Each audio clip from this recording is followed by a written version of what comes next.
The FBI has released images of a person of interest and is offering a $150,000 reward as it continues to hunt for the gunman who killed conservative commentator Charlie Kirk in front of a university crowd in Utah.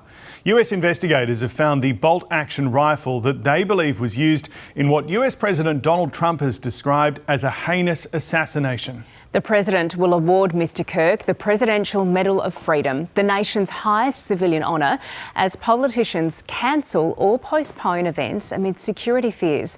North America correspondent Carrington Clark is in Utah. Carrington, good morning. What's the latest there?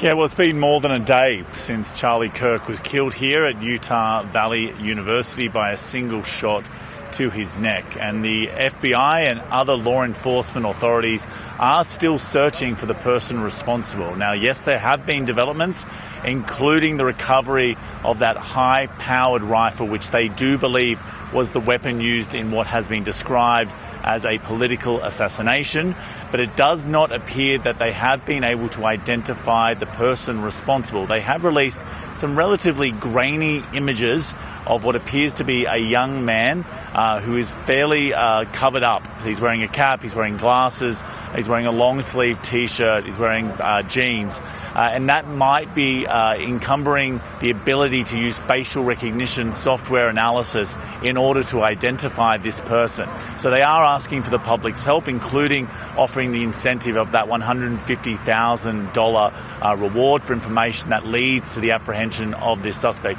At this point, though, it does not appear that they are concerned, overly concerned, that this person is a threat to anyone else. It is being treated as a targeted attack on Charlie Kirk, but obviously they want to apprehend this person, and given the nature of the killing that we saw yesterday, this person does seem to have some skill with firearms.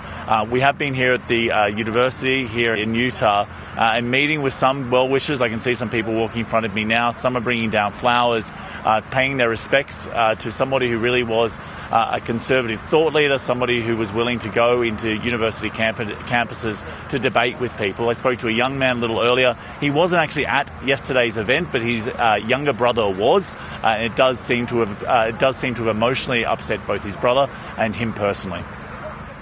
Just the shock of somebody as open to discussion as Charlie getting shot in broad daylight, just trying to promote political discourse, was shocking and heartbreaking to me. Carrington, this is really reverberating through national politics. Can you tell us what the reaction has been and what's going on in that space? Yeah, this is obviously an horrific action of what appears to be political violence. And given Charlie Kirk's close relationship with key members of the Trump administration, we really have seen some of the government effectively ground to a halt. And we've seen J.D. Vance, the Vice President, travelling here directly to Utah. He was supposed to be at a September 11 commemoration in New York. Instead, he's changed his plans, and it's reported that in part he's doing that to not only support the widow of Charlie Kirk, but also to help transport his body away from Utah on Air Force 2. So it is a major event, both because of the high-profile nature of Charlie Kirk here within conservative circles, but also how brazen this attack appears to be. It happened in broad daylight. It happened in front of a large crowd. And it does follow in the footsteps, of course, of other acts of political violence that we've seen here in the United States, including the near assassination of President Donald Trump when he was campaigning last year to retake the White House. We did hear from Donald Trump a little earlier. He was attending a September 11 commemoration at the Pentagon, but he took some time out to once again pay his respects to Charlie Kirk. We miss him greatly, yet I have no doubt that Charlie's voice and the courage he put into the hearts of countless people, especially young people, will live on. I'm pleased to announce that I will soon be awarding Charlie Kirk posthumously the Presidential Medal of Freedom. It's also fascinating to see how the politics of this are playing out. On one hand, we are seeing people from both sides of politics say political violence is never the answer, a call to unity.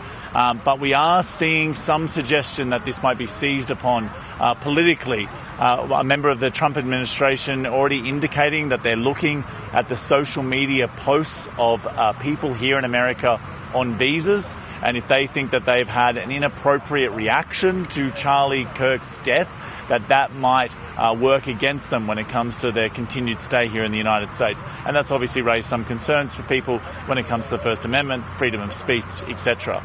And we know that in the past, when we have had these acts of political violence, it hasn't really united America, and it has been used to stoke even further division. This was a particularly visceral attack on political discourse in the United States.